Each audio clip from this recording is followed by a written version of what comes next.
حضرت لقمان علیہ السلام کی اپنے بیٹے کو کچھ کی گئی نصیحتیں۔ جب عبادت کرنے لگو تو اپنے خیالات کو قابو میں رکھو۔ کسی محفل میں بیٹھو تو اپنی زبان پر قابو رکھو۔ کسی کے گھر جاؤ تو ہمیشہ اپنی نظروں کی حفاظت کرو۔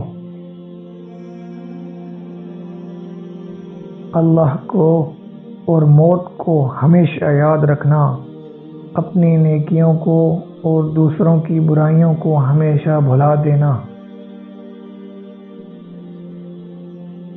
ایک دفعہ حکیم لقمان کے پاس شرم آئی تو لقمان نے اس سے پوچھا، تو کون ہے اور کہاں رہتی ہے؟ اس نے کہا، میں شرم ہوں اور میں آنکھ میں رہتی ہوں۔ اس کے بعد حکیم لقمان کے پاس عقل آئی۔ حکیم لقمان نے اس سے پوچھا، تو کون ہے اور کہاں رہتی ہے؟ اس نے جواب دیا، میں عقل ہوں اور میں دماغ میں رہتی ہوں۔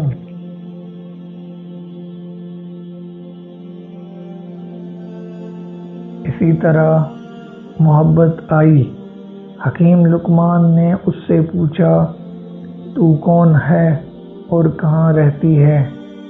اس نے جواب دیا، میں محبت ہوں اور میں دل میں رہتی ہوں۔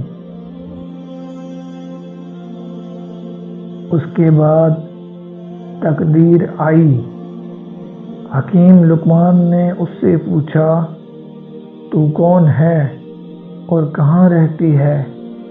اس نے جواب دیا، میں تقدیر ہوں اور میں انسان کے سر میں رہتی ہوں۔ حکیم لقمان نے اس سے کہا کہ وہ تو عقل کا مسکن ہے۔ اس نے جواب دیا، میں تقدیر ہوں اور میں سر میں رہتی ہوں۔ عقل بولی، جب تقدیر آتی ہے تو میں رخصت ہو جاتی ہوں۔ اب عشق آیا تو اس سے دریافت کیا گیا، تو کون ہے، کہاں رہتا ہے؟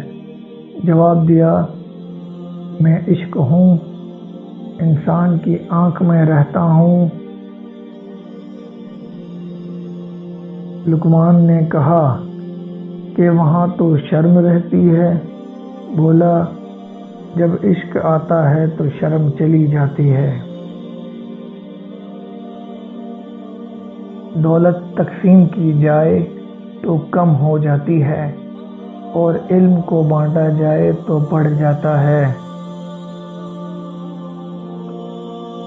انسان کو سب سے زیادہ تکلیف تب ہوتی ہے جب انسان اپنی زندگی کی ساری امیدیں کسی غلط انسان سے جوڑ لیتا ہے۔